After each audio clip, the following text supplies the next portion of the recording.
pemirsa, Anda menyaksikan Selamat Pagi Indonesia. Hari ini ada saya, Valencia Melvinsi. Dan saya Jason Sambo. Pemirsa, tentu kami awali Selamat Pagi Indonesia dengan beragam informasi, termasuk seperti biasa yang jadi hot topic ini yang harus kita sama-sama kawal dan terus pantau pemirsa terkait dengan, Valen masih ingatkan penyiraman air keras terhadap seorang aktivis begitu ya. Ini sudah sampai ke babak baru, jadi kita lihat di sini pemirsa, Mabes TNI telah melakukan serah terima jabatan akhirnya kepada Kepala Badan Intelijen Strategis atau KBAIS. Hal ini menindaklanjuti sebagai bentuk pertanggungjawaban TNI dalam memperkuat penegakan hukum. Kita lihat ini suasananya kemarin kurang lebih seperti ini pemirsa.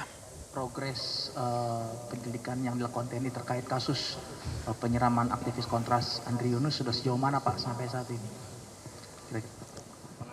Baik, terima kasih Mas Walda dari Antara. Jadi pemirsa, tanggal 18 Maret lalu, Pusat Polisi Militer TNI menyatakan sudah menangkap 4 orang yang diduga adalah pelaku penyiraman air keras terhadap Andri Yunus. Nah, keempat pelaku ini diketahui merupakan anggota TNI yang bertugas di Badan Intelijen Strategis TNI.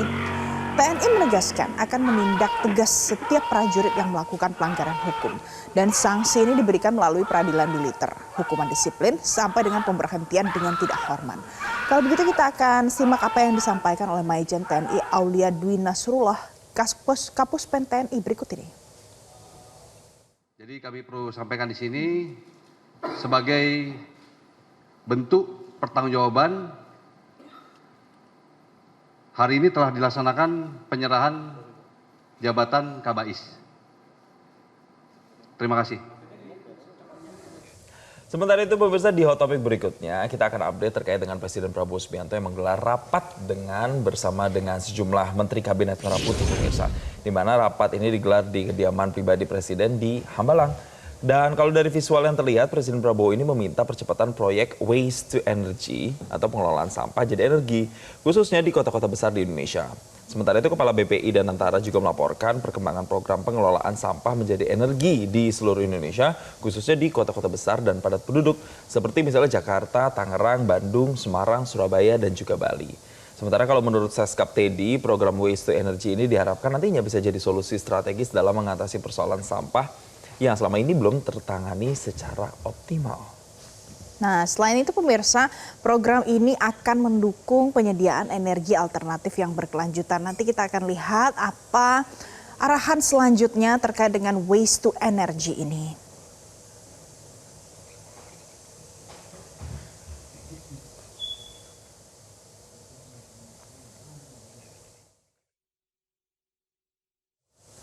Nah, bicara soal energi, Jason, ini tahu nggak pemirsa, di media sosial kalau Anda tadi pagi sudah scroll lihat itu sampai ada ya yang akan ke kantor, tapi ini di Filipina harus jalan kaki. Ya, ini mengantisipasi berbagai kemungkinan atau gejolak yang terjadi di negaranya ya. Jadi kalau kita lihat pemirsa, Presiden Filipina ini Ferdinand Marcos Jr. resmi mengumumkan status darurat energi nasional. Nah, kita lihat Marcos Jr. menyebut kondisi saat ini menimbulkan ancaman serius terhadap ketersediaan energi nasional di Filipina.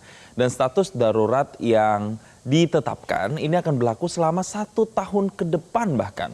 Dan Presiden Marcos akan memimpin langsung komite darurat untuk nantinya memastikan ketersediaan dan distribusi bahan bakar, pangan, obat-obatan, produk pertanian, serta kebutuhan pokok lainnya ini bisa terjaga pemirsa di Filipina. Kita akan sama-sama dengarkan apa yang disampaikan Presiden Filipina Ferdinand Marcos Jr. berikut ini.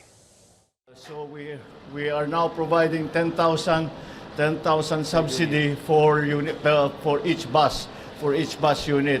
And of course, we are always in need of assistance and support and cooperation with the operators, with the drivers, yung buong sistema. Nah, kalau di Indonesia pemirsa kondisinya sekarang, Jason, lagi tinggi tingkat mobilitas. Karena baru selesai Lebaran, sekarang arus balik pemirsa. Nah, puncaknya itu sudah terjadi di Pelabuhan Merak di Cilegon, Banten. Kita lihat. Jadi ini dia pemirsa, visual terbaru dari Pelabuhan Merak. Sudah ada ribuan pemudik dari Pulau Sumatera yang kembali ke Pulau Jawa dan sampai sekarang terus berdatangan. Ada kendaraan roda 4, ada juga kendaraan roda 2 yang mendominasi. Ini memadati area pelabuhan hari Kamis dini hari. Nah, Kalau kita saksikan, ini ribuan kendaraan keluar masuk pelabuhan dengan kondisi ramai, tapi sejauh ini kondisinya tetap lancar. Dan untuk mengantisipasi kepadatan yang ternyata sampai saat ini terus meningkat, jadi PT ASDP sudah menyiapkan ada 34 kapal yang beroperasi secara non-stop dengan total 127 perjalanan.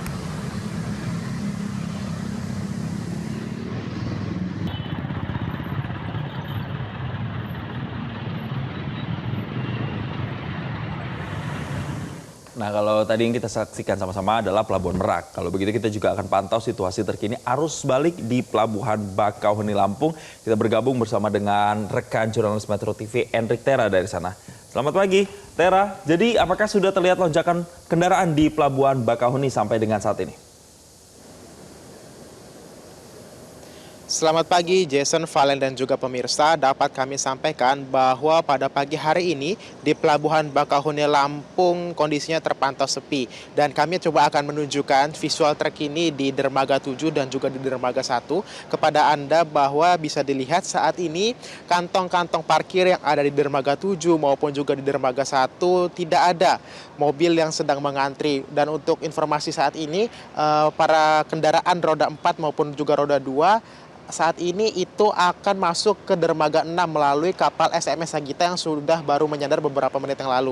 Tadi di Dermaga 7 ini sekitar 30 menit yang lalu memang ada antrian namun tidak panjang. Dari 8 baris yang ada di kantong parkir Dermaga 7 hanya terisi 4 baris saja kendaraan yang masuk ke KMP Legundi yang beberapa saat lalu juga baru bersandar. Dan saya coba akan tunjukkan saat ini di Dermaga 1 itu ada kapal SMS Sagita yang sudah melakukan dimasuki oleh para kendaraan dan juga kendaraan roda 2 maupun juga kendaraan roda 4 serta penumpang pejalan kaki. Dan berdasarkan pantauan kami memang saat ini di pagi ini tidak ada lonjakan dari pemudik yang hendak melakukan penyeberangan ke Pulau Jawa seperti itu. Dan juga berdasarkan data yang telah kami himpun dari ASDP hingga saat ini, berdasarkan data yang diambil pada tanggal 25 Maret 2026 dari jam 12 malam hingga jam 12 jam 12 siang hingga jam 12 malam tadi sudah ada sekitar 120.000 lebih penumpang baik pejalan kaki maupun juga penumpang yang menggunakan kendaraan untuk melakukan penyeberangan ke Pelabuhan Merak Banten. Dan untuk kendaraan ada sekitar 30 lebih kendaraan yang sudah melakukan penyeberangan di hari kemarin. Dan juga secara akumulasi total saat ini sudah ada sekitar 400.000 lebih baik penumpang pejalan kaki maupun juga pemudik yang ada di dalam kendaraan yang sudah pulang ke Pulau Jawa seperti itu. Dan juga berdasarkan prediksi ASDP, mereka memprediksi bahwa masih ada sekitar kurang lebih 50% lagi bahwa penumpang yang mudik ke Pulau Sumatera belum melakukan perjalanan ke Pulau Jawa hingga hari ini. Dan nanti untuk puncak arus balik gelombang kedua itu diprediksi akan berlangsung pada tanggal 28 hingga 29 Maret 2026 nanti. Untuk mengantisipasi lonjakan dan juga mengantisipasi dari kepadatan yang ada di Pelabuhan Bakauheni, pihak ASDP ini sudah memberlakukan sistem single ticketing, di mana sistem single ticketing ini dilakukan untuk menghapus secara langsung tiket eksekutif dan juga tiket ekspres seperti itu. Dan para pemudik saat ini hanya akan diberlakukan untuk pembelian tiket reguler saja dengan harga untuk para pemudik pejalan kaki sekitar 22.700 dan untuk pengendara mobil roda 4 seperti itu akan dikenakan bea sebesar 481.000. Dan juga untuk antisipasi yang kedua itu para ASDP juga memberlakukan sistem delaying zone dan juga buffer zone di kilometer 49 dan juga kilometer 20. Untuk sementara demikian Jason dan juga Valen yang dapat kami laporkan terkait situasi arus balik di Pelabuhan Bakauheni Lampung. Baik, Tera, terima kasih untuk informasi terkini dari Anda langsung dari Pelabuhan Bakauheni Lampung. Dan pemirsa, selain hot topic tadi ada beragam informasi yang menjadi berita utama, diantaranya Operasi Ketupat 2026 resmi ditutup pada 25 Maret 2026 pukul 24 waktu Indonesia bagian Barat. Informasinya untuk Anda, tunggu apa lagi bersama Kata Oma.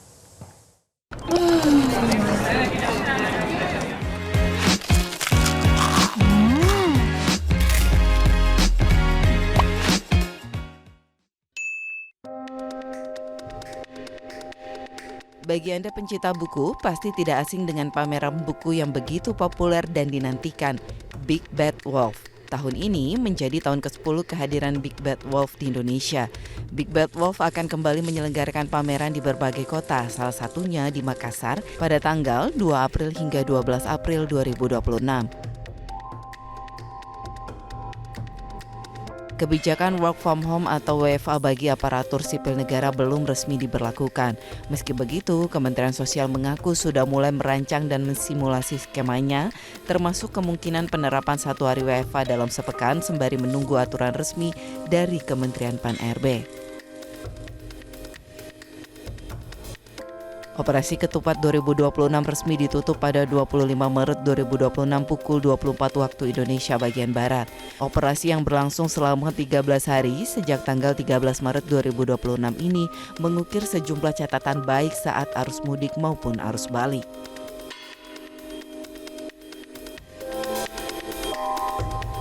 Pemirsa, nanti usai jeda untuk Anda. Jadi Sekretaris Kabinet Teddy Indrawijaya Jason itu meninjau langsung puncak arus balik Lebaran di Terminal Terpadu Pulau Gebang, Cakung. Akan kami hadirkan ulasannya sesaat lagi.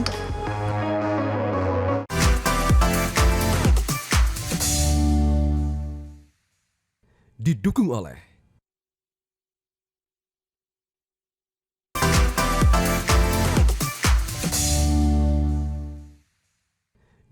oleh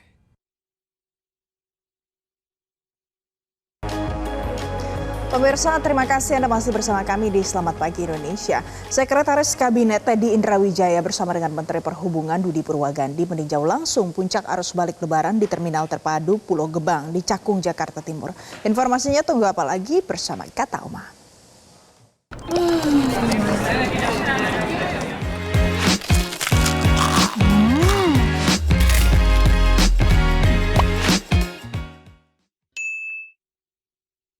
Jadi Seskap menyatakan perjalanan pemudik berlangsung lancar setelah memantau puncak arus balik Lebaran di Terminal Terpadu Pulau Gebang, Jakarta Timur. Seskap menegaskan pemerintah terus berupaya meningkatkan kualitas penyelenggaraan arus mudik dan arus balik supaya lebih baik dari tahun sebelumnya. Sinergi kuat antara Kementerian Perhubungan, Kepolisian, Pemda, serta instansi terkait jadi kunci dalam mengelola tingginya mobilitas masyarakat selama Lebaran. Selain itu, pemerintah juga menyiapkan langkah antisipatif terhadap potensi gelombang kedua arus balik Lebaran yang prediksinya akan terjadi tanggal 28 sampai 29 Maret 2026.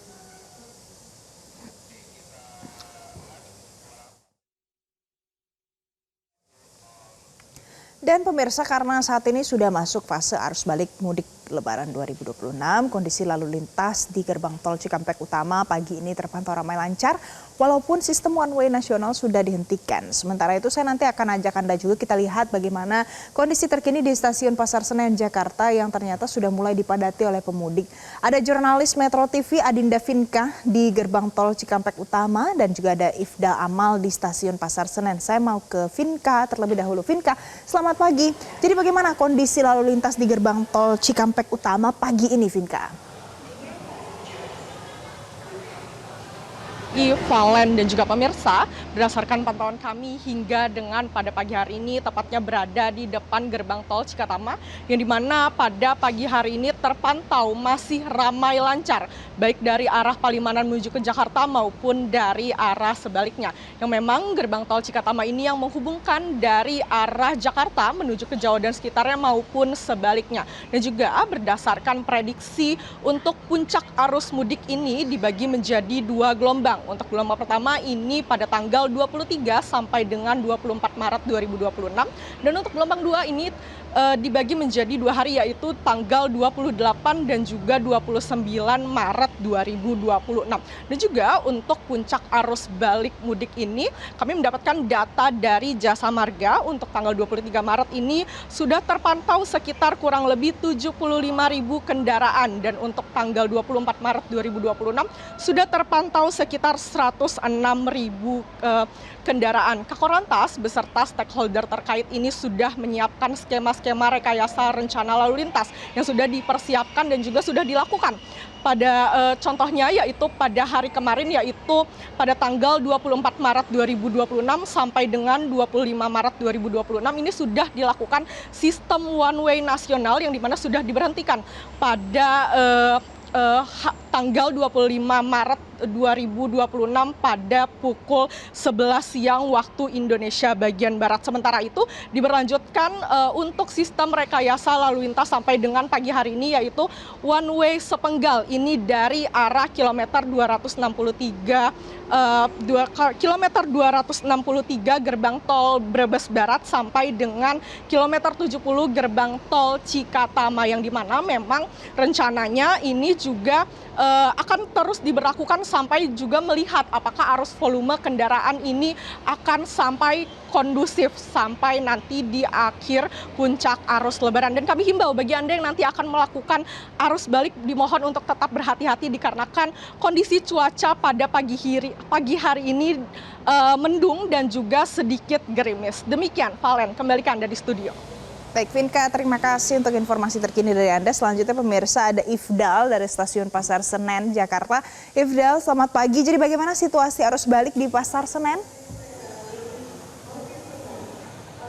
Baik, selamat pagi Valen, Jason, dan juga pemirsa. Dapat saya sampaikan langsung dari Stasiun Pasar Senen bahwa pergerakan arus balik dari para masyarakat yang baru saja mudik Lebaran kembali ke Jakarta sudah mulai terlihat. Angkanya berdasarkan data yang saya himpun, terakhir data kemarin karena belum ada update di sini per jam 9 pagi. Itu bahwa diprediksi pada tanggal 26 Maret 2026 atau hari ini, H+5 Lebaran, diprediksi akan ada sebanyak 50.187 penumpang yang datang ke Jakarta seusai mudik. Kendati demikian, masih ada juga penumpang yang melakukan mudik di H+5 Lebaran karena mengaku baru mendapatkan tiket mudik Lebaran, yakni angkanya ada sebanyak 29.824 penumpang yang berangkat dari Stasiun Pasar Senen ataupun dari Stasiun Daop 1 DKI Jakarta. Dari jumlah total yang ada di Daop 1 DKI Jakarta, memang Stasiun Pasar Senen ini menjadi stasiun paling banyak dituju baik dari Jakarta menuju keluar kota maupun sebaliknya, dengan jumlah kedatangan per hari kemarin saja itu ada sebanyak 18.288 penumpang datang dari total 52.937. Berdasarkan data ini memang jika dibandingkan dengan kemarin hari, data jumlah kedatangan itu mengalami penurunan yang cukup tidak terlalu jauh ya, hanya sekitar 2.000, akan tetapi memang data masih cenderung bersifat dinamis sehingga masih ada kemungkinan berubah-ubah. Lebih lanjut untuk mengantisipasi adanya lonjakan kenaikan penumpang ataupun penumpang kedatangan maupun berangkat, kereta api KAI Daop 1 DKI Jakarta menyediakan juga kereta api jarak jauh cadangan sebanyak 20 armada kereta, yakni persebarannya 17 di Stasiun Gambir dan 7 di Stasiun Gambir dan 13 lainnya di Stasiun Pasar Senen. Lebih lanjut untuk menunjang kenyamanan serta mendukung arus mudik dan juga arus balik, KAI juga menyediakan promo diskon sebanyak 20% untuk kereta api eksekutif, yakni 261 kereta api keberangkatan dari Stasiun Gambir dan Stasiun Pasar Senen. Promo ini dinamakan diskon promo silaturahmi yang berlaku mulai tanggal 25 Maret hingga 1 April 2026. Dan selain diskon tersebut juga ada diskon sebanyak 30% yang sudah berlangsung, dan promo ini masih berlangsung sampai tanggal 29 Maret. Untuk ketersediaannya harus dicek secara berkala karena dari 300.000 secara dinamis akan terus turun. Jason dan juga Valen, kembali ke Anda di studio. Baik, Ifdal Amal, terima kasih untuk informasi terkini dari Stasiun Pasar Senen, Jakarta. Sebelumnya ada Adinda Vinka dari Gerbang Tol Cikatama. Pemirsa, oleh-oleh jadi salah satu barang bawaan yang wajib dibawa pada saat pulang dari kampung halaman alias kembali lagi ke ibu kota. Nah, biasanya oleh-oleh yang dibawa adalah makanan khas daerah masing-masing seperti kerupuk. Nah, kalau pulang mudik dari Pulau Sumatera, apa saja oleh-oleh yang biasa dibawa oleh pemudik? Kita akan simak dalam liputan jurnalis Metro TV Henry Tera dan juru kamera Adi Joy dari Pelabuhan Bakauheni, Lampung. Pulang ke kampung halaman merupakan sebuah momen lebaran yang selalu dinanti-nantikan oleh para pemudik. Dan juga biasanya para pemudik ini kerap membawa oleh-oleh untuk dibawa pulang ke rumahnya. Dan saat ini saya sedang berada di terminal eksekutif Pelabuhan Bakauheni, Lampung. Dan bisa dilihat bahwa saat ini sedang ada para pemudik yang hendak pulang ke Pulau Jawa. Dan mereka juga membawa beberapa oleh-oleh. Ada yang membawa kemplang, ada yang membawa kerupuk, dan juga ada yang membawa hasil bumi seperti beras seperti itu. Dan saat ini saya coba akan berbincang dengan para pemudik pemudik yang membawa oleh-oleh untuk dibawa pulang ke rumahnya.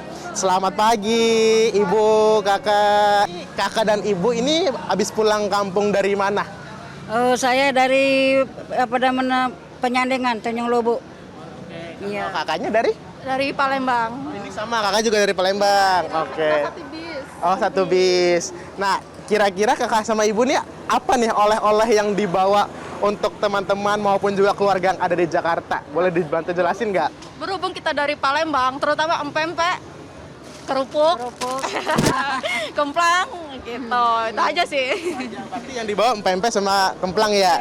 Oke, ini kalau boleh tahu kemarin bikin sendiri di kampung atau beli? Kalau PMP kita bikin sendiri, tapi kalau kerupuk ini kita beli. Ya. Ibu, kenapa sih bawa oleh-oleh itu suatu hal yang diperlukan ketika pulang kembali ke tempat asalnya Ibu? Kenapa kira-kira? Ya gitulah untuk buat oleh-oleh. Iya. Buat tetangga, ya. Baik Ibu, kalau gitu terima kasih ya Ibu, hati-hati di jalan dan juga semoga hadiahnya dan juga oleh-olehnya dapat dibagikan kepada para teman-teman dan juga saudara yang ada di Jakarta maupun Tangerang ya. Terima kasih. Dari Bakahuni, Henry Tera, Adi Joy, Metro TV. Pemirsa, kemacetan kendaraan pada momen mudik Lebaran ternyata mendatangkan berkah tersendiri bagi warga sekitar jalan yang memberikan jasa pengganjal ban dadakan. Ini lokasinya di kawasan Ciherang di Nagrek, Kabupaten Bandung. Dalam sehari mereka bisa mendapatkan uang jasa sampai Rp250.000 dalam momen kali ini.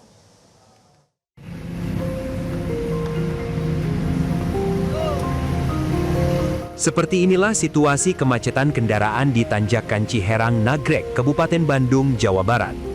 Tampak sejumlah warga berupaya membantu kendaraan yang tidak kuat menanjak dengan menggunakan balok kayu yang sudah disiapkan. Begitu melihat adanya kendaraan pemudik yang tidak kuat menanjak, pasukan ganjal ban ini pun langsung turun tangan mengganjal ban mobil agar tidak mundur dan menabrak mobil yang berada di belakangnya. Aksi jasa ganjal ban dadakan ini kerap dilakukan oleh warga di sekitar Tanjakan Ciherang saat momen mudik Lebaran tiba. Mereka tidak mematok harga untuk jasa yang dilakukannya. Mereka menerima sebesar apapun yang diberikan oleh pemilik kendaraan.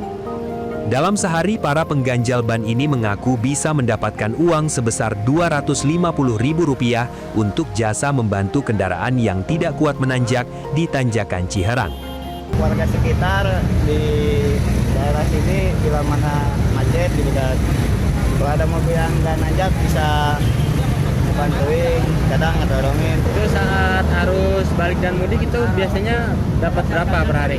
Ya kalau lagi ramai apa macetnya lagi padat gitu, kadang 200 sampai 150 lah. Sementara itu sejumlah pengendara mengaku terbantu dengan adanya jasa ganjal ban dadakan ini. Karena tak hanya ikut menjaga agar tidak terjadi kecelakaan, namun juga dapat membantu mengurai kemacetan dengan tidak adanya kendaraan yang mogok di tengah tanjakan. Ada tukang ganjel sih terbantu, karena bisa membantu sampai ke pinggir kan. Emang tadi nggak kuat nanjak ya Pak? Ya kebetulan ini ada masalah di mesinnya, gitu. Nggak tahu dinamo jalannya atau apa gitu. Jadi terbantu ya Pak ya? Ya. Dari Bandung, Jawa Barat, Roni Halim, Metro TV. Pemirsa, tahukah Anda kalau pameran buku terbesar Big Bad Wolf akan kembali menyelenggarakan pameran di berbagai kota? Ulasan terkininya untuk Anda sesaat lagi.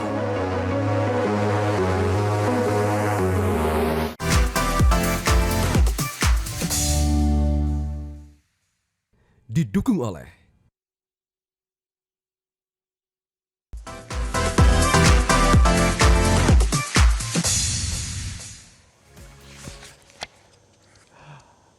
Pemirsa, selamat pagi Indonesia. Di era sekarang yang udah pada sosmedan semua ya, masih nggak sih pada baca buku? Ini kayak saya lagi baca buku, judulnya adalah The 48 Laws of Power dari Robert Greene, yang isinya ini sangat inspirational, banyak sekali pelajaran dan insight-insight yang bisa kita ambil juga. Dan buku ini tuh bagus untuk menambah pengetahuan kita pastinya, apalagi mempersiapkan dunia di era sekarang. Tapi nggak cuma buku-buku ini yang saya baca pemirsa. Ada lagi buku yang saya baca adalah buku seperti ini. Ini buku anak-anak, tapi saya suka bacanya karena saya juga punya keponakan. Kenapa saya suka baca buku yang seperti ini? Karena dia bisa pop up gitu loh pemirsa gambarnya. Ini nggak cuma kayak usual books, tapi kayak, nah dia bisa ada gambar-gambarnya seperti ini yang kayaknya kalau dikasih ke keponakan, dikasih ke anak, dikasih ke adik-adik kita tuh akan lebih lebih menarik begitu ya. Dan buku-buku ini nantinya akan hadir di Big Bad Wolf. Jadi fansnya dari Big Bad Wolf harus segera datang ke event ini karena tahun ini akan menjadi tahun ke-10 kehadiran Big Bad Wolf di Indonesia dan nantinya akan diselenggarakan di berbagai kota, salah satunya di Makassar. Catat ya, tanggal 2 sampai 12 April 2026 di Sumarekon Mutiara Makassar Convention Center. Dan untuk membahas lebih lanjut terkait dengan penyelenggaraan Big Bad Wolf, sudah bergabung bersama kami di Selamat Pagi Indonesia, founder Big Bad Wolf Books International, Andrew Yap, dan juga penulis sekaligus pegiat literasi, Maman Suherman atau Kang Maman. So, good morning Andrew, selamat pagi.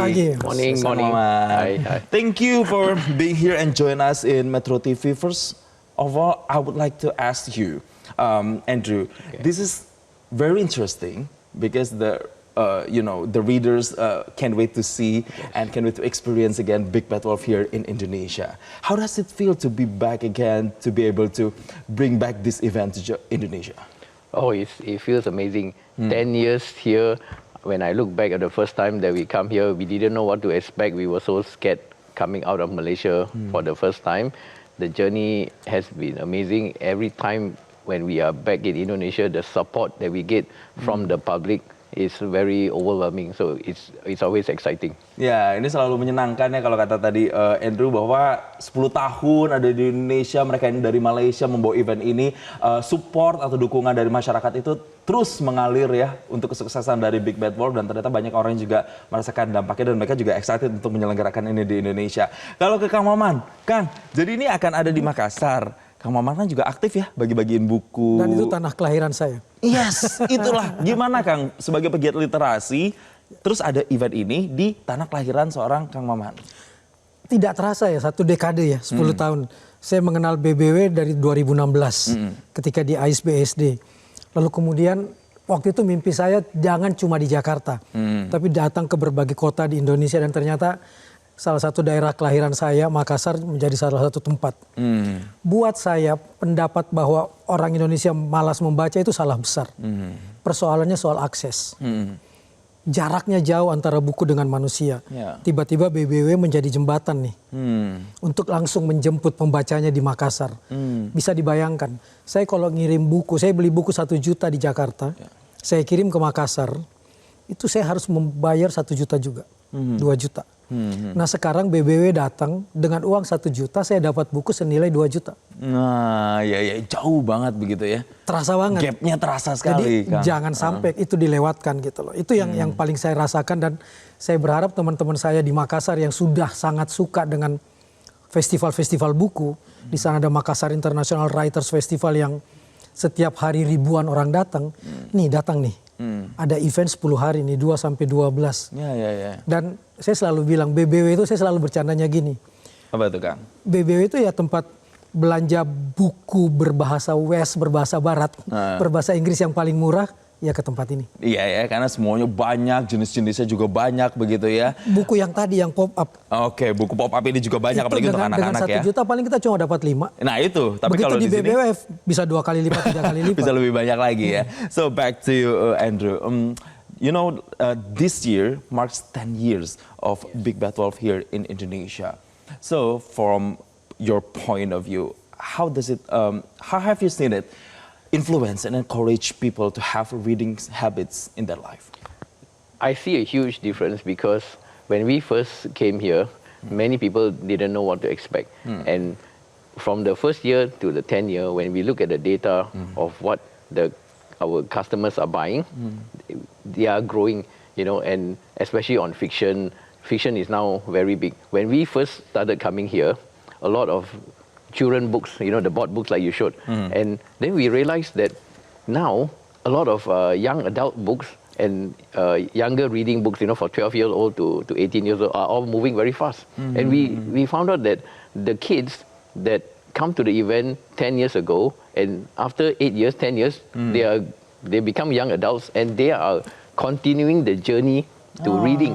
So that really shows us that we are making a difference. And what is very important is that Indonesia has a 1,000-over-year-old culture, right? It's a very cultured country, and so the quest for knowledge is there.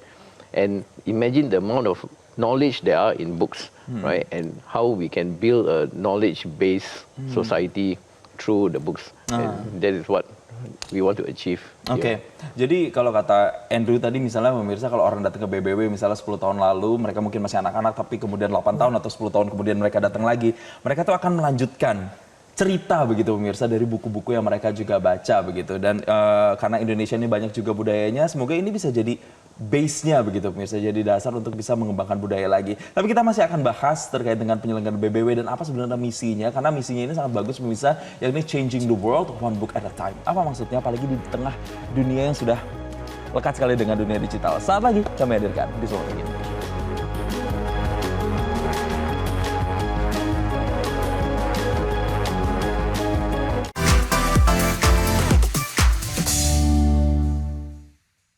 Dipersembahkan oleh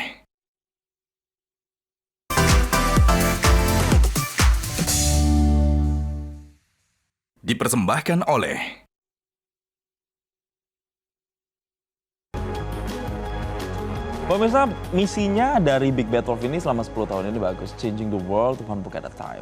Saya balik lagi ke akan tanyakan ini ke Andrew ya. Back to you Andrew. Changing the world one book at a time. So what does it mean? I mean, like, do you think it's still relevant? I mean, like, everyone is busy. Take a look to their phone right now. It's very relevant, and I believe now is the peak. When I say the peak of what I mean is that we are going crazy with digitalization. I know. We are going crazy with the phone. We see the phone, we get stressed already, right? And a lot of humans want to get out of it, to get away from digitalization.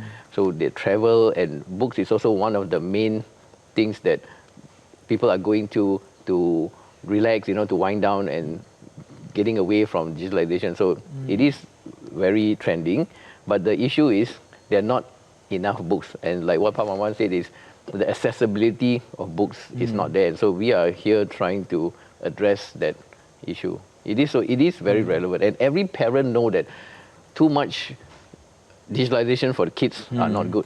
Okay. It's still relevant, and kids still needs a book because they open so many doors by reading a book. Right. Okay, back to the event, the main event, Big Bad Wolf. When I went to Big Bad Wolf, I think a couple of years ago, I forget. It was like a big arena. There are a lot of sections. There are a lot of types of book that we can experience. So tell us more about it. What about the concept of this year? There's going to be big like the couple of years ago compared to previous ones? It's going to be big. It's going to be bigger. And we always have to keep the excitement up. One of the reasons why we call it the Big Bad Wolf is to have an event that is fun. Make reading fun, get the kids to be intrigued with it, get the kids to be excited to want to come to an event. Because if you ask a kid to go to a book event, it's boring, right? So we're going to make it fun. And I'm really excited that this year we're coming back to ICE BSC City with our 24-hour format. I really miss the 24-hour format that we used to do here. Okay, do you have maybe some tips for the first timer maybe, or the ones who always consistently coming to Big Bad Wolf to experience this year event in Makassar especially? Definitely you have to make sure you have the time, plan the trip, because it's been 7 years since we came back and we miss Makassar a lot. The books that you have seen from 2019 till now is going to be 100% different. So it's going to be very exciting. And Big Bad Wolf has also grown throughout the last 7 years to bring better different concepts, to bring better books, as you can see. And we even have like tarot cards, right? Puzzles, and also it's going to be a very different, more attractive, Big Bad Wolf compared to what you have been seeing. Yeah, I hope so. And sekarang saya mau balik ke Kang Maman lagi karena ini di Makassar. Kang Maman sebagai putra daerah, gimana nih ngelihat peluang, terutama mungkin untuk para penulis lokal Makassar nantinya bisa bisa berkembang ya kalau mereka datang, mungkin mereka dapat inspirasi, ngelihat sesignifikan apa nantinya kehadiran event ini untuk bisa boosting para penulis di Makassar. Bisa saling dukung dengan Makassar International Writers Festival kan, yang sudah diadakan tiap tahun. Kedatangan kembali setelah 2019 kemarin ini harusnya disambut. Saya malah berharap pemerintah daerah menyambut ini, menjadikan ini sebagai event dia juga. Oke. Menjadikan ini sebagai panggung untuk penulis-penulis lokal, ayo isi dong. Jadi tidak cuma sebagai penonton, tidak cuma sebagai pembeli, tapi juga menjadikan ini sebagai bagian dari kegiatan keliterasian mereka. Itu yang saya harapkan dengan 14 kota yang akan didatangi, jadikan ini sebagai acara kamu. Supaya tidak berjarak. Dan kemudian jadikan ini sebagai tempat kita menemukan pengalaman-pengalaman baru dalam berbelanja buku, dalam menghidupkan buku, dalam memanfaatkan buku. Dan saya bisa membayangkan bagaimana dulu saya kalau beli buku tuh tutup jam 9 toko buku. Tapi nanti di Jakarta tiba-tiba BBW 24 jam. Jam 2, jam 3. Anda bisa beli kapan aja saya bisa belanja ya? kapan aja seperti itu. Itu pengalaman-pengalaman yang luar biasa. Dan buat saya keliterasian itu kan adalah melahirkan pengalaman-pengalaman baru. Dan itu yang harus dimanfaatkan betul sebaik mungkin. Makassar 10 hari loh. 2 juta buku kalau nggak salah akan hadir di sana. Oh wow, 2 million books. Oke. Nantinya kita akan nantikan begitu. Tapi Kang Maman, same question sama kayak Andrew tadi. Kalau Kang Maman lihat sendiri begitu ya, Big Bad Wolf ini hadir, changing the world one book at a time gitu. Tapi kan kita lihat orang semua pakai sosmed, digital era. Masih relevan nggak sih menurut Kang Maman gitu buku-buku ini gitu? 270 juta penduduk Indonesia, satu orang saja satu buku mereka punya. 270 juta buku kan. Pasarnya besar banget kan. Lalu kalau bicara soal tema, begitu masuk ke studio sini saya menganggap kok Metro TV sama nih dengan BBW. Knowledge to elevate. Sama kan dengan temanya. Lain ya. Sejalan kan dengan tema itu bahwa dengan pengetahuan, dengan buku sebagai sumbernya, kita akan menemukan peningkatan-peningkatan baru dalam kehidupan. To enlighten, to enrich, to empower. Dan itu disadari oleh teman-teman. Dan buku sumbernya. Persoalannya cuma satu, bukan minat baca. Akses ke bukunya yang jauh. Nah sekarang BBW-nya datang, hadir langsung. Membawakan buku dengan harga yang luar biasa misalnya. Jangan disia-siakan menurut saya. Ini akses yang terbuka lebar untuk masyarakat bisa nanti menikmati banyak sekali pengetahuan lewat buku-buku ini begitu. Jadi ini sangat-sangat masih relevan untuk masyarakat atau manusia yang hidup di era sekarang. Dan bisnis gitu baru. Dan bisnis baru bahkan ya. Mau ikut Just Tip? Nah, itu juga bisa nanti ya Just Tip di Big Bad Wolf yang di Makassar atau di kota-kota lainnya. Saudara-saudara kita di Papua, di Maluku butuh buku juga, dia lewat Just Tip. Dia mendapat. Ini peluang-peluang besar yang bisa dimanfaatkan dengan berbagai cara. Exactly. Jadi kota yang mungkin nggak kesempatan untuk didatengin BBW, mereka nggak bisa kesini, tapi pengen dong cari buku ini dengan harga yang lebih murah, dia bisa nitip begitu. Itu yang harus dihidupkan, ekosistem perbukuan. Ekosistem ya, new opportunities ya. Back to you, Andrew. Do you think that Big Bad Wolf, I mean like this is 10 years.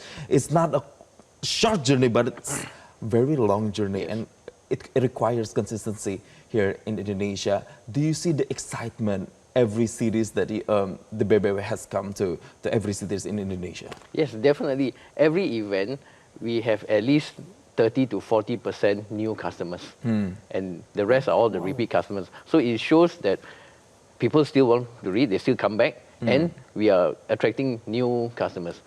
We are fully invested in Indonesia because somehow we feel that the support that we get is so strong, from the media, you guys, the authors, very important, because not everyone understand what we are trying to do. We are not here trying to destroy the market. We are trying to complement the market. And as what Pak Maman said, that books inspire.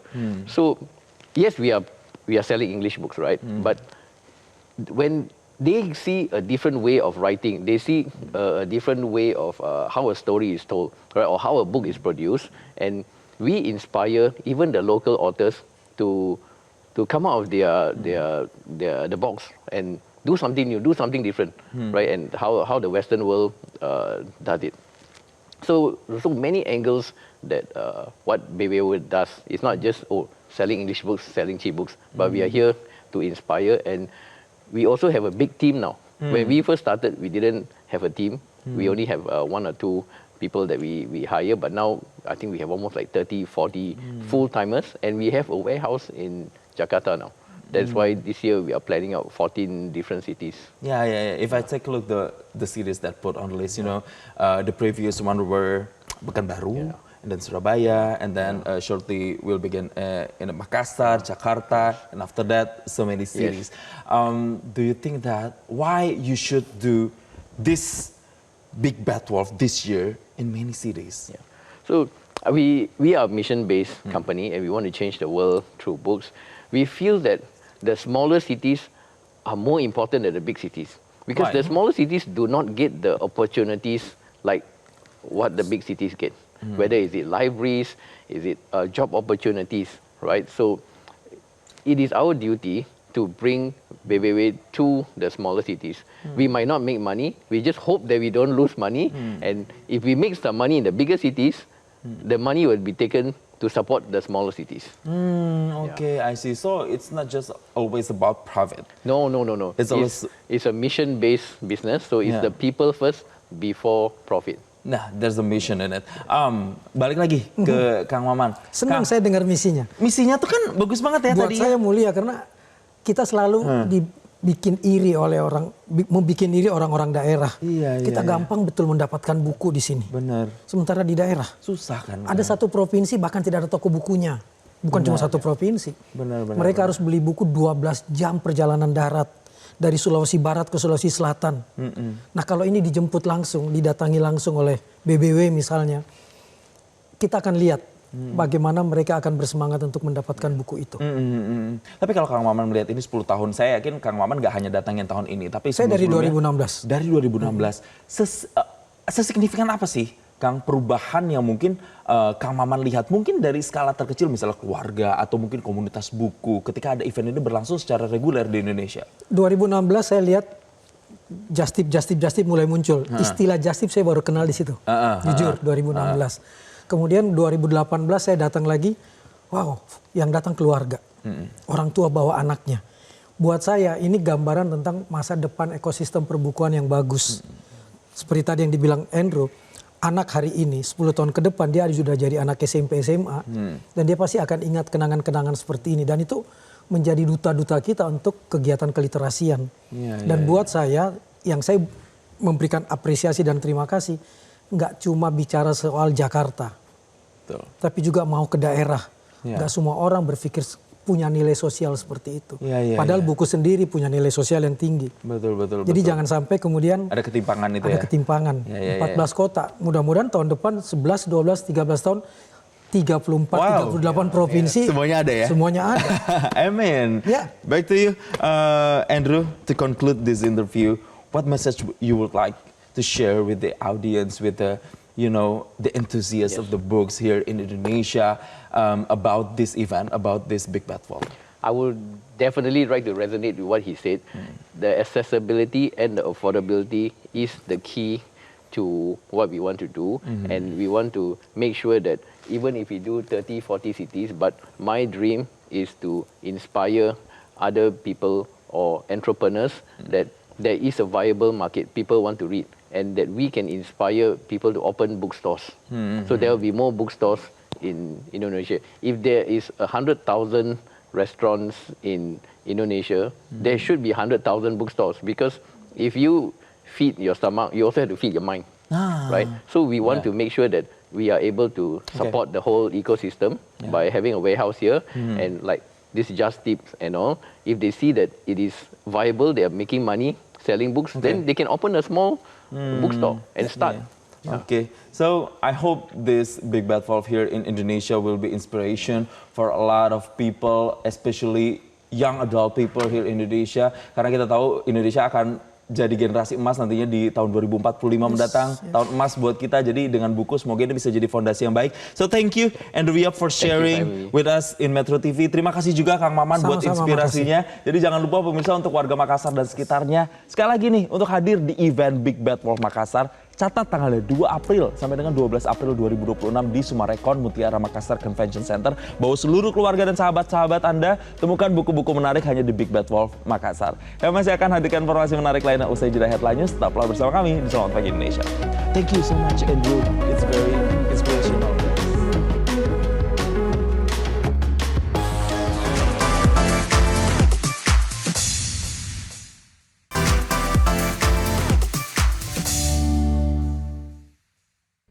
didukung oleh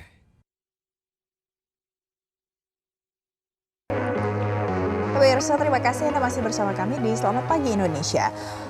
Pemerintah sedang mematangkan skema work from home atau WFH 1 hari dalam sepekan sebagai bagian dari strategi penguatan fiskal dan efisiensi energi nasional. Dan kebijakan ini mulai disimulasikan oleh sejumlah kementerian dan pemerintah daerah.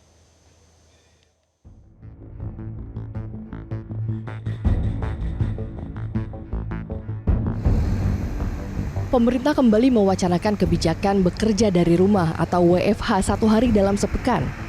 Langkah ini bukan lagi karena pandemi, melainkan sebagai strategi menjaga defisit APBN tetap di bawah 3% di tengah gejolak ekonomi dunia. Menteri Koordinator Bidang Perekonomian Erlangga Hartarto menjelaskan aspek teknis penerapan WFH ini sedang dimatangkan. Kebijakan ini tidak hanya menyasar ASN, tetapi juga didorong untuk diadopsi sektor swasta dan pemerintah daerah. Bahwa dengan tingginya harga minyak, maka perlu efisiensi daripada waktu kerja, di mana akan dibuka fleksibilitas untuk work from home dalam 1 hari dalam 5 hari kerja. Nah, itu teknisnya sedang akan disiapkan, karena ini diharapkan juga tidak hanya ASN tetapi juga swasta dan juga Pemda-Pemda. Merespons arahan tersebut, Kementerian Sosial mulai mensimulasikan pembagian porsi kerja. Menteri Sosial Saifullah Yusuf atau Gus Ipul menegaskan WFH dilakukan untuk efisiensi listrik, AC, dan ATK tanpa mengganggu layanan publik. Berdasarkan pengalaman tahun lalu, penghematan dari pos listrik saja bisa mencapai lebih dari 1 miliar rupiah. Menindaklanjuti arahan Presiden, kami sudah mulai melakukan simulasi di bawah koordinasi Pak Sekjen. Ya, 1 hari dalam 1 minggu seperti apa. Kemudian prioritas kami adalah yang penting layanannya tidak terganggu. Tentu kita akan melakukan efisiensi. Ya mungkin bulan depan kita sudah bisa menghitung. Tentu hari ini kita belum bisa menghitung. Tidak hanya di pusat, pemerintah Kota Bogor juga memetakan OPD prioritas. Wali Kota Bogor, Dedi Arahim, menyiapkan revisi surat edaran agar WFH bisa diterapkan penuh 1 hari dalam seminggu. Namun, layanan yang bersentuhan langsung dengan masyarakat seperti kelurahan, kesehatan, dan bina marga kemungkinan tetap bekerja seperti biasa. Kami akan coba lakukan pemetaan segera, ya terutama OPD mana yang nantinya akan diprioritaskan untuk bisa melaksanakan WFH. Akan menyelaraskan dengan aturan atau instruksi dari pemerintah pusat. Kebijakan WFH ini diharapkan mampu menekan impor BBM di tengah krisis global dan ketegangan di Timur Tengah. Seluruh instrumen pemerintah kini menanti arahan final Presiden Prabowo Subianto sebelum resmi diberlakukan secara nasional pasca Lebaran mendatang. Tim Liputan Metro TV. Sementara itu, Menteri Dalam Negeri Tito Karnavian menyebut pemerintah telah mengkaji kebijakan WFH sehari dalam sepekan. Namun, finalisasi kebijakan menunggu arahan dari Presiden Prabowo Subianto. WFH sudah dirapatkan, tapi nanti biar satu suara. Oleh karena itu nanti kemarin yang memimpin rapat kan Menko Ekonomi, didampingi juga Menko PMK. Yang saya dengar itu adalah 1 hari selama seminggu ya. Ya. Tapi hari apa yang akan diambil biar nanti yang memutuskan nanti kan hasil rapat kemarin akan dilaporkan Presiden. Jadi pemirsa, bagaimana respon para ASN terkait dengan wacana ini? Kita akan simak tanggapan mereka, sudah kami rangkum untuk Anda. Menurut saya WFH dalam rangka penghematan BBM itu baik ya, karena memang untuk ASN seperti saya pengeluaran terbesar itu memang ada di transportasi ya, karena memang mobilitasnya cukup lumayan, dari rumah ke kantor itu cukup jauh. Jadi menurut aku jika emang WFH ini betul akan diimplementasikan, pertama harus ada pengaturan dan juga instruksi yang jelas, karena tidak semuanya memiliki dan bisa untuk menjalankan WFH. ada beberapa rekan yang mungkin ditugas di pelayanan seperti di kesehatan, kemudian juga di pemadam dan di beberapa garda terdepan lainnya berhubungan langsung dengan masyarakat itu tidak bisa. Kalau dari saya pribadi sih saya setuju ya Kak dengan wacana WFA 1 kali dalam seminggu karena kan memang tujuannya untuk efisiensi. Selain itu kan kita juga jadi hemat waktu untuk commuting, terus hemat waktu untuk transport. Jadi berdampak baik juga pasti untuk lingkungan. Katanya bisa jadi berdampak baik. Tapi mudah-mudahan kalaupun jadi kinerjanya tetap dijaga, ya kan? Yang memang bisa dikerjakan dari rumah secara online tetap dikerjakan kan untuk melayani masyarakat. Betul, karena kalau sesuatu yang berkaitan dengan pelayanan masyarakat kan nggak bisa berhenti ya, setiap hari ada aja gitu ya. Nah, kalau begitu kita akan sama-sama mengupdate bagaimana sih terkait dengan tanggapan ASN untuk kemudian masuk kerja dan wacana WFA sekali sepekan ini ya. Nah, kita akan tanyakan langsung pemirsa, sudah ada jurnalis Metro TV Arbida Duno Sumito langsung dari Balai Kota Jakarta. Coba kita tanya ke Arbida. Arbida, selamat pagi. Jadi bagaimana sekarang hari-hari ini kan ASN sudah mulai masuk ke kantor, sudah mulai kerja lagi, ada wacana WFA. Apa tanggapannya? Baik, selamat pagi pemirsa. Nah, apa kabar Anda hari ini? Bagaimana hari kedua Anda bekerja? Apakah masih semangat? Tentunya masih semangat ya. Nah, hari ini saya juga sedang berada di ruangan Biro Kepala Daerah Balai Kota DKI Jakarta. Nah, di sini ini saya sudah melihat ramainya pegawai yang sudah mulai bekerja menggunakan seragam batik karena yang saya ketahui bahwa setiap hari Kamis pegawai ASN yang ada di Balai Kota DKI Jakarta ini menggunakan seragam batik. Pemirsa, tadi juga saya melihat bahwa pelayanan publik yang ada di lobi depan gedung Balai Kota ini juga sudah mulai berlangsung ya, bahkan sejak hari pertama begitu terkait dengan melayani masyarakat DKI Jakarta. Dan pemirsa, saya juga akan bertanya langsung nih terkait dengan efektivitas pegawai di hari kedua di gedung Balai Kota ini, karena kan mengingat sampai tanggal 27 Maret ini masih diterapkan work from anywhere atau work from home. Nah, saya akan langsung bertanya dengan staf khusus Gubernur DKI Jakarta, ada Pak Ciko Hakim. Halo Bapak, selamat pagi. Pagi, apa kabar? Apa kabar Pak? Baik Pak. Alhamdulillah. Oke, Bapak hari ini kalau saya boleh tahu efektivitas pekerja di Balai Kota di hari kedua ini bagaimana Pak? Hasil absensinya di hari pertama kemarin bagaimana? Di hari pertama kemarin kalau dilihat dari hasil absensi sebenarnya lebih dari mayoritas itu sudah masuk kerja ya, walaupun memang diperbolehkan.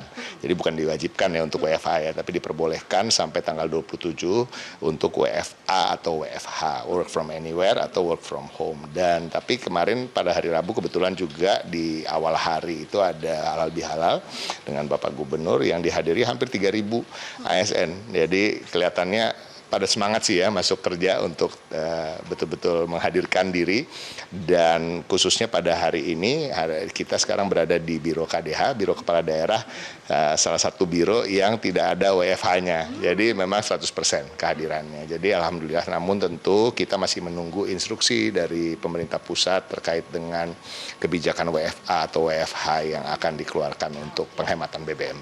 Nah itu Pak, terkait dengan ini kan ada wacana dan juga usulan ya dari pemerintah pusat adanya kebijakan work from anywhere 1 kali dalam sepekan. Nah untuk terkait dengan hal itu dari pemerintah DKI Jakarta sendiri tanggapannya seperti apa Pak Ciko? Kita tidak di sini untuk menanggapi, tapi untuk mengikuti instruksi dari pemerintah pusat seperti sudah disampaikan oleh Bapak Gubernur Pramono Anung. Beliau menunggu dan pasti akan mematuhi dan akan memerintahkan jajarannya untuk mengikuti apapun yang menjadi keputusan dari pemerintah pusat. Tapi bagi Pemprov DKI Jakarta dan juga Pemprov lain atau Pemda lain atau pihak pemerintah maupun swasta misalnya, ini bukan kali pertama akan diadakan terkait dengan WFA atau WFH. Kita pernah melalui masa pandemi yang justru bahkan mayoritas dari semuanya itu melakukan WFH, dan saya rasa hal ini apalagi kalau diwacanakan hanya 1 kali seminggu tidak akan menjadi masalah bagi Pemprov DKI Jakarta.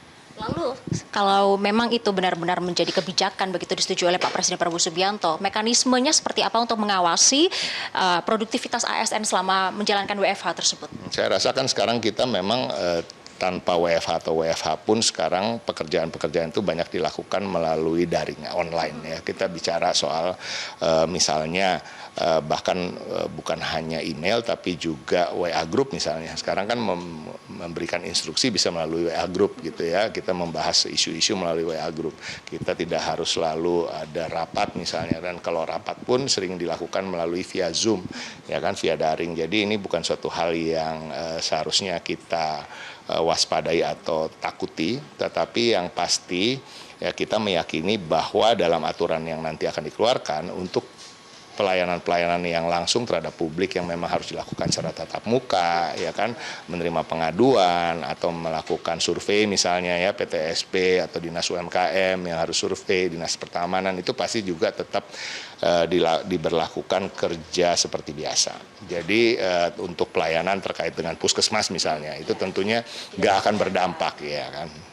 Nah, memang beberapa, boleh Pak kita sambil maju ke depan. Nah, memang ada beberapa pegawai atau dari Biro Pelayanan Publik yang tidak bisa untuk WFH. Itu nanti bagaimana Pak nasib mereka begitu Pak? Ya seperti biasa, mereka bekerja seperti biasa aja. Jadi ya, justru kan yang berubah itu bagi mereka yang WFH dan WFH. Yang tidak berubah ya seperti biasa, tentunya tetap bekerja sebagaimana biasanya. Dan tentunya kembali lagi pastikan ada tetap sanksi tetap berjalan ya, apabila memang yang harus ada di kantor atau di kantor-kantor pelayanan itu harus hadir. Jadi kembali lagi kita ingatkan bahwa memang sebenarnya kan bukan masalah aturannya, tetapi roh dari aturan itu tersebut. Jadi rohnya dari aturan yang akan dikeluarkan oleh pemerintah pusat itu adalah bagaimana kita bisa mengirit atau menghemat BBM, karena diproyeksikan akan ada krisis terkait itu ke depan. Dan mudah-mudahan ini bisa diikuti, dan juga pihak swasta kita harapkan juga bisa bagaimana membuat sebuah inovasi, aturan dan kebijakan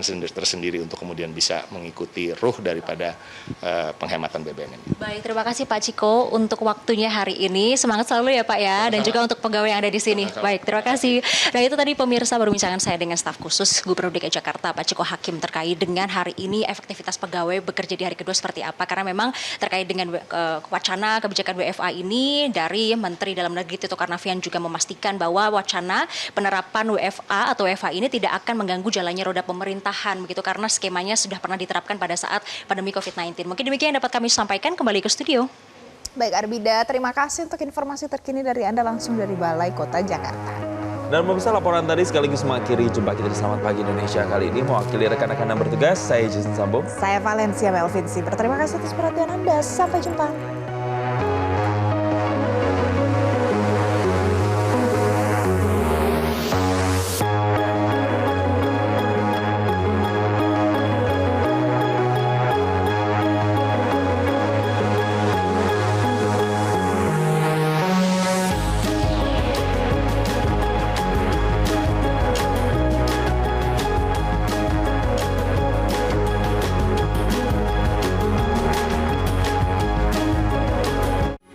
Metro TV.